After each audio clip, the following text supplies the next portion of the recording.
Hello, we are Farm Tibet. I am April Nishimura, MBA and Sustainable International Development student at Brandeis University, and I will be presenting on behalf of my teammates Kirti, Kyab, and Aaron Cooper. Our vision is a thriving, economically vibrant organic farming community for Tibetan refugees in South India. Our company's purpose is to provide a market for Tibetan organic farmers and employment for refugees in settlement camps through manufacturing the highest quality organic achar Indian pickle. Achar is an Indian pickle created by blending spices, oil, and fruit. It is a staple among South Asian households and is often eaten multiple times a day as a condiment for meals. According to market surveys, 99% of Indians surveyed eat achar. Over 50% of those who eat achar buy it from the store and look for qualifications or certifications of quality. Despite high demand for organic foods, current customers in the US and India face a shortage of healthy, certified organic achar options. There is currently no certified organic and fair trade achar readily available, even though India is one of the fastest growing organic food markets in the world, and the US is currently the largest consumer of organic products. Achar customers in the US and India who want organic, fair trade achar currently lack a clear option to satisfy their needs for this staple good. Our solution is the creation of a shelf-stable mango achar product that is high quality, organic, and fair trade certified. Farm Tibet's achar has a longer shelf life than homemade achar and is superior in quality and health to conventional store-bought achar.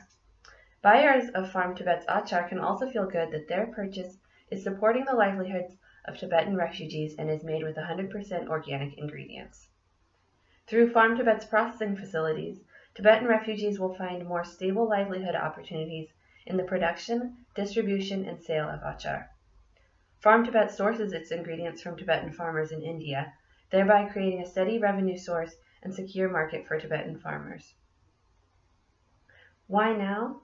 The Tibetan government has heavily invested in organic farming, and it has been endorsed by the Dalai Lama and Tibet's former Prime Minister. The Tibetan government has spent over $25 million alone on organic fertilizer in India. In addition, recent laws allowing Tibetan refugees to open any kind of business have created a favorable climate for Farm Tibet. Lastly, India's deregulation of the pickling industry in April of last year creates a window of opportunity to enter the achar market. Both the US and India show high market growth for consumption of ready-made organic products.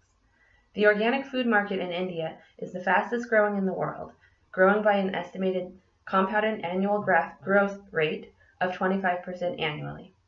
By 2020, India's organic food market is projected to reach $1.36 billion, up from just $0.36 billion in 2014. Meanwhile, the US's organic food market is the largest in the world. In 2012, the US saw sales of $81.3 billion, with a compounded annual growth rate of 14%. In both the US and India, organic foods capture a price premium, and this is expected to continue. Over the next 5 years, organic foods are projected to see higher growth than conventional food and beverages. Farm Tibet's organic products are therefore expected to garner a higher gross profit than its conventional competitors. Farm Tibet will target South Asian consumers in the US and India. Farm Tibet primarily has a customer segment of upper and middle class South Asian families and urban professionals who are more concerned about their health and/or the environment. A smaller customer segment of upper class Americans in the US will also be targeted. During the pilot phase, Farm Tibet will target upper and middle class families and urban professionals in Bangalore and Hubli. Bangalore in particular shows a disproportionately large expenditure on food and a growing taste for organic products and convenient ready-made food. In Bangalore specifically, $4.1 billion was spent on food and beverages in 2013.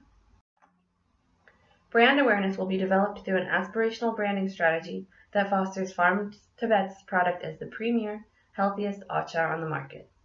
Initial market penetration will occur through institutional contracts with schools, monasteries, and select restaurants developed through networks supported by Tibet's Home Department. Farm Tibet will also utilize multiple communication channels to cultivate relationships with retailers and consumers. This includes in-store sampling, flyers, and specials. Sales and marketing will be customized for each distribution channel, including direct sales, domestic wholesale to supermarkets and retailers within India, as well as online sales. Here we see a list of competitors, including Vision Fresh, Sanjeevani, Mother's Recipe, and Amcha Achar. As we can see, none of them can compete with all of the benefits offered from Farm Tibet. After an initial needs assessment, production will occur in 3 distinct phases: a pilot, a domestic scale-up, and then international expansion. So in conclusion, we are requesting $120,000 of seed funding to start this venture. That will pay for the needs assessment, the initial startup costs, the pilot, and the scale-up for the next 3 years. Thank you very much for watching this presentation, and feel free to contact us with any questions.